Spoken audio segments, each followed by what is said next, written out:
Hi there. Welcome to ULEAD podcast. My name is Tina Madeline.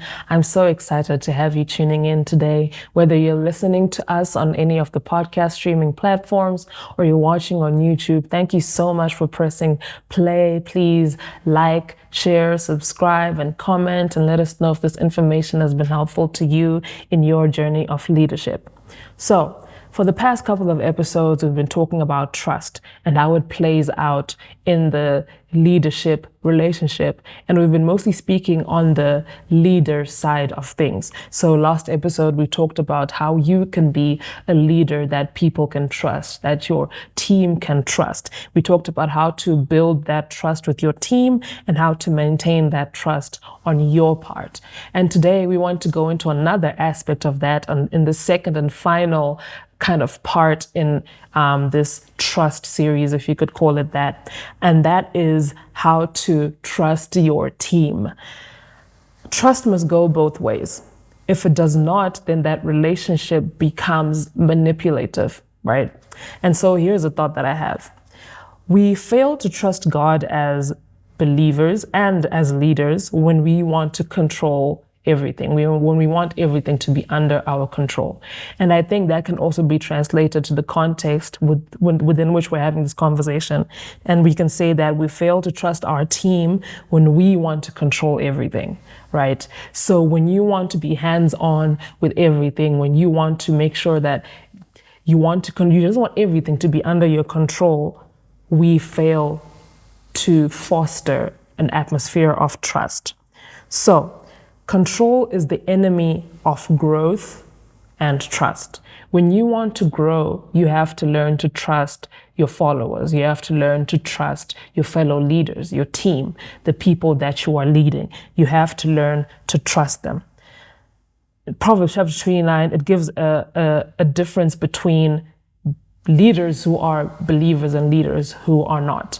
It says that when the righteous are in authority, it says that the righteous are in authority and wicked people rule. There's a difference between being in authority and ruling.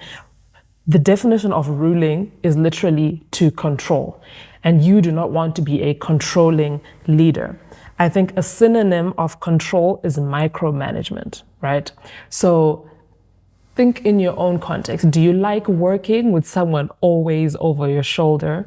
Do you like working with someone who's micromanaging you and nagging you at every step? You're not able to do anything without their yes. And sometimes, yes, when you're in the learning process, that can be good. But if you know that I am a leader in my own right, I am a professional, I know how to do my job. You don't want someone to always be there looking over your shoulder, right? You want to be given a level of responsibility and trust. You want your leader to trust that you can do your job. And so as a leader, you should learn to trust your team. So I know this is especially hard for my fellow small business owners, for people that are starting out. If you've been running your business and it's been like a one-man band for a long time, and now you are scaling up, you're growing, you now have to incorporate other people. This is to make it even practical. If you're a student and you're used to doing your individual assignments, for example, and now you have a group assignment and you have to trust other people with your final grade that's going to go on your transcript. Sometimes you have to learn to trust the people. You have to learn to trust your team, right? And so it's especially hard when you've been running a one-man band for such a long time. And now you need to, just let go of control and include other people.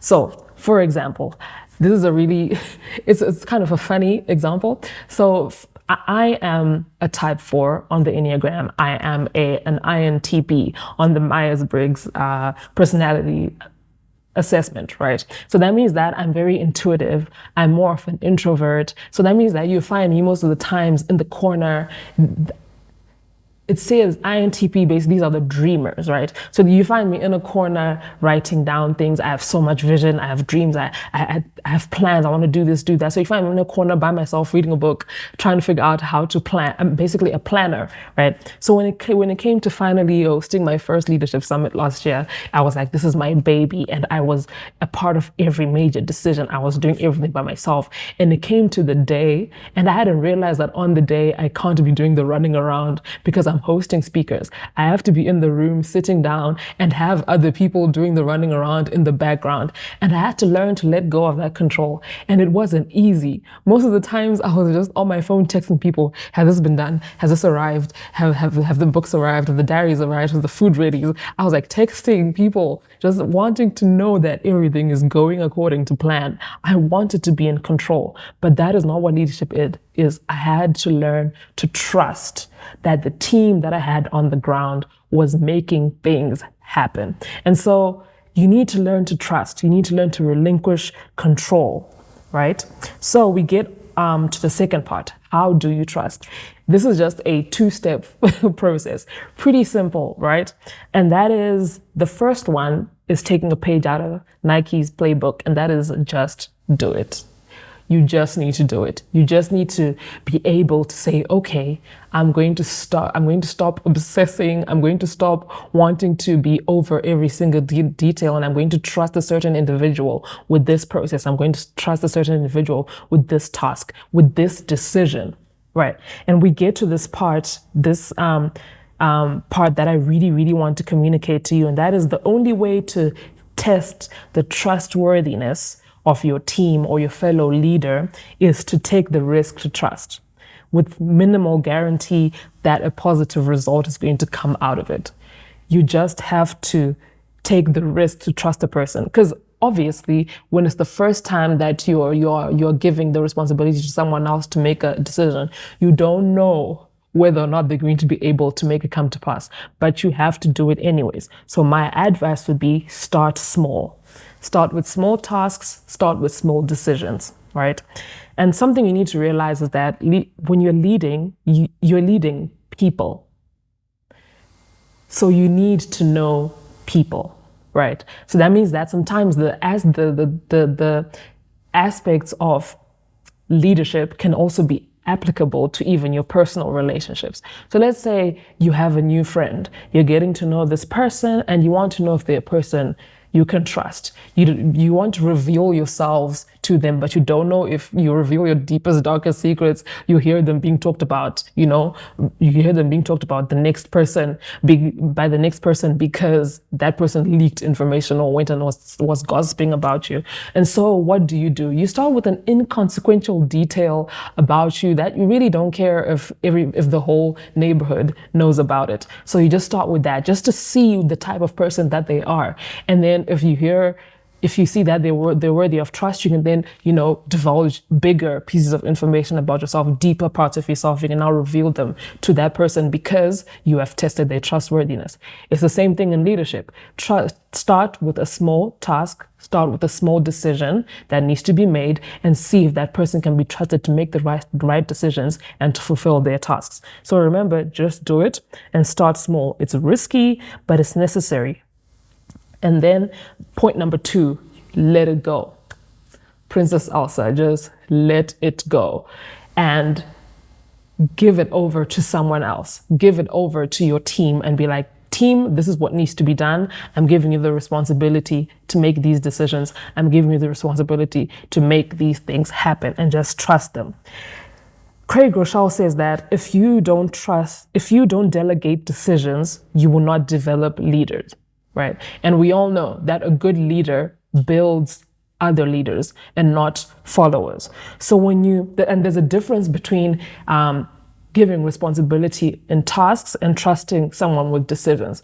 When it's a task, you tell someone, I want you to do this, and you give them the steps to it. So all they're doing is following their steps. So what you're doing is you're developing a follower of tasks, a follower of rules, a follower of methods, right? But when you want to develop leaders, what you do is you have to trust them with making decisions. so important decisions. And sometimes the first time maybe they might come to you and be like, this decision needs to be made. What should I do? And then you say, you know what?